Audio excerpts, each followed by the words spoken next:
Well, for a long time, he's been mentioned with the baddest men on the planet. For a long time, though, the title fight eluded him. Not anymore. Here he is, the #1 heavyweight contender, finally making this walk and cracking a smile. He's waited a long time for this. He's not expecting a 25-minute war. He believes he has the power and the skills to get this thing done quickly. I guess we'll find out.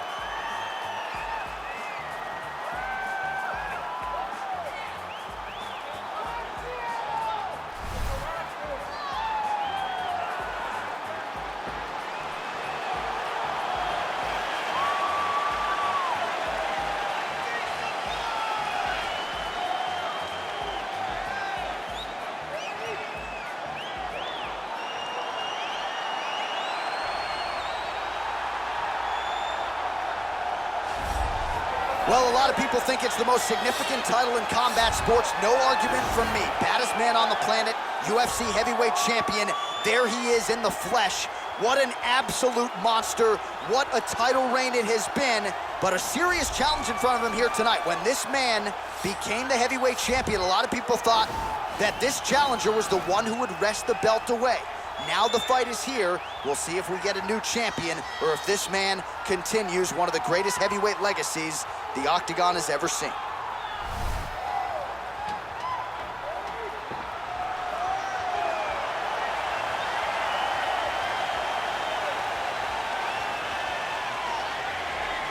Our tale of the tape for this heavyweight championship fight. So a more than 5-year gap between these two fighters when it comes to the age, with similar height and reach. How about some Bruce Buffer? Ladies and gentlemen, this is the main event of the evening. And when the action begins, our referee in charge, Yves Lavigne. And now, this is the moment UFC fans around the world have been waiting for. Live from the MGM Grand Garden Arena in Las Vegas, it's time!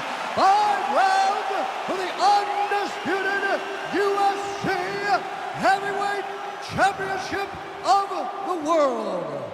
Introducing first, fighting out of the blue corner. This man is a mixed martial artist, holding a professional record of 12 wins, 3 losses. He stands 6 feet 5 inches tall, weighing in at 252 pounds. Presenting the challenger, Tom Aspinall!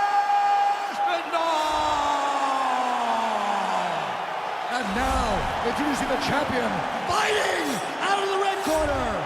This man is a kickboxer, holding a professional record of 7 wins, 2 losses. He stands 6 feet 4 inches tall, weighing in at 184 pounds. Fighting out of Sao Paulo, Brazil, ladies and gentlemen, presenting the reigning, defending UFC heavyweight champion of the world, Alex Pereira!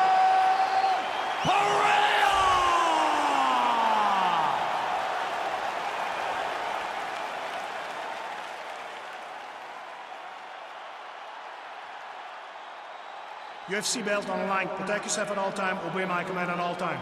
If you want to touch love, do it now. Go back to your corner. They touch him up, and we are underway. You ready?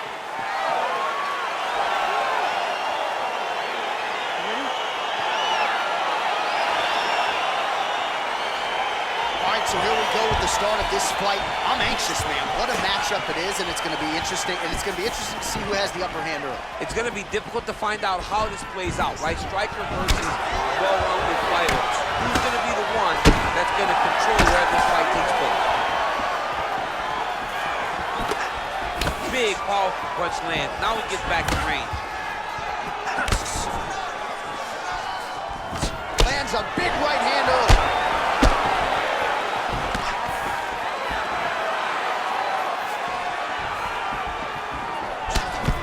Just out of range with that left hook. Well, perhaps a sign of things to come as he lands a kick there. Nice kick, lands right into him. Oh, wow, oh! Oh, how about this as he jumps to side mount to try to counter the guillotine with a Von Flue choke. Ovince St. Preux would be proud.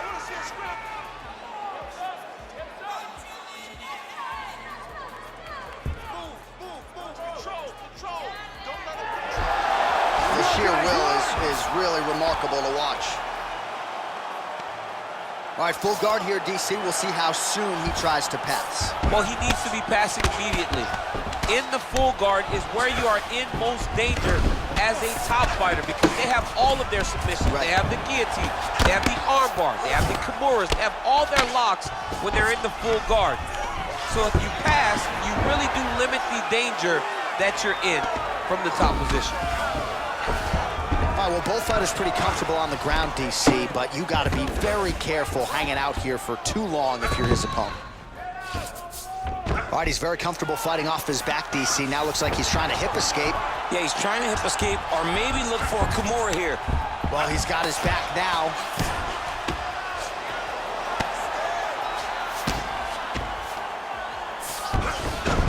With 90 seconds to go in round one.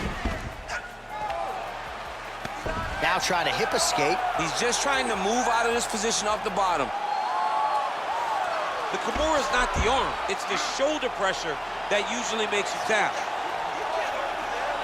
But now DC trying to isolate an arm. Yep, he's using the Kimura.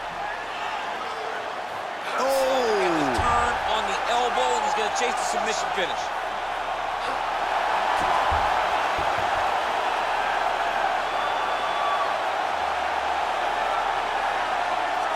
Oh, and there's the tap. He got the finish. What a beautiful Kimura finish by this great fighter. And I don't care how high your threshold is for pain. When you're in that compromised state, better to tap and fight another day. It's so crazy because people think the pressure's on your arm. It's on your shoulder. When somebody has a really good Kimura, it feels like they're going to break your shoulder. That's why you have to tap. All right, let's take a look back at the replay as he gets it done by submission tonight, champ. He was able to get the fight to the ground exactly where he wanted it. Eventually, his opponent gave him an opportunity to get a submission. He did that, and he should be very proud of the work he did tonight in the octagon.